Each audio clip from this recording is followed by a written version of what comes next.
trying to speak to get on out of here? Okay. Dr. Cobb.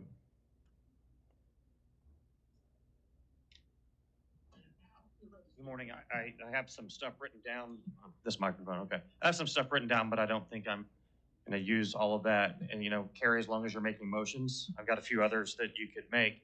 I wake up every Tuesday morning and I log on to the county commissioner's website. This has become part of my routine now to see the agenda posted and to see what sites I need to worry about. And then I go over to my wall map, which shows the Middle School District, which goes from nearly all the way to Remington Park, nearly to Triple X Road. It's a weird shaped district. And on my wall map yesterday, I was able to put 6 locations that are under consideration today.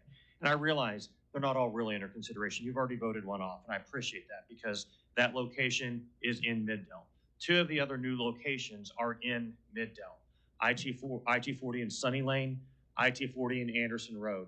And when I looked at those locations on the agenda, I couldn't tell exactly where I was looking. I even went and drove around the district to look, because I-240 and Sunny Lane, it's vague. There are several properties there that I could be looking at. I wasn't sure which one. And the same with the one on Anderson Road. But those are in Middle. Adjacent to Middle, we still have the location at 1901 East Grand, and now another location at Reno and Grand. Those are adjacent. Those are right on our boundary lines. Those are where our kids are walking. Those are where our neighborhoods stop and industrial development begins. And if you put a jail there, it hurts our kids. Dr. Robinson Wood very eloquently spoke about how a jail in our communities is going to hurt the funding for several school districts, and that's really, really important. But what I haven't heard in all of the times that I've come here to speak, and I don't just come here to speak, I come here to listen.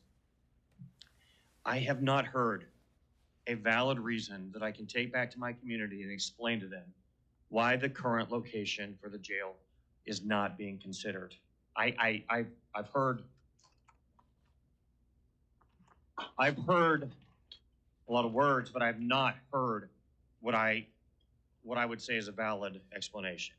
And maybe it's personal because I wake up on Tuesdays and I look at the agenda and then I look at my map and I feel like we're being surrounded.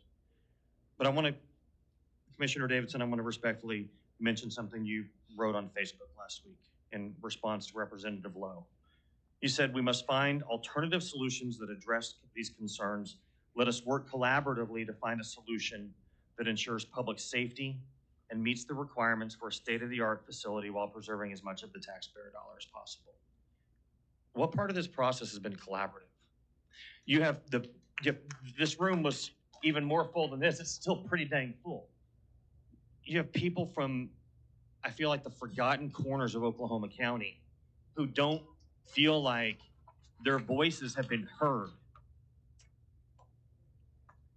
And they're frustrated and they feel disrespected. And as far as preserving the taxpayer dollar, I'm all for that. It's incredibly important. It's more important to me than it is to make sure that some developer gets to do something with the current jail site. It's also important to me that the people who are going to spend time in jail, that they have the resources that they need before, during, and after that time, and that their families have the resources they need before, during, and after that time. A jail that isn't co-located with a courthouse doesn't make sense to me, and it doesn't make sense to the people in, I guess, the forgotten corners of Oklahoma County. So thank you for your time. Jess Eddy.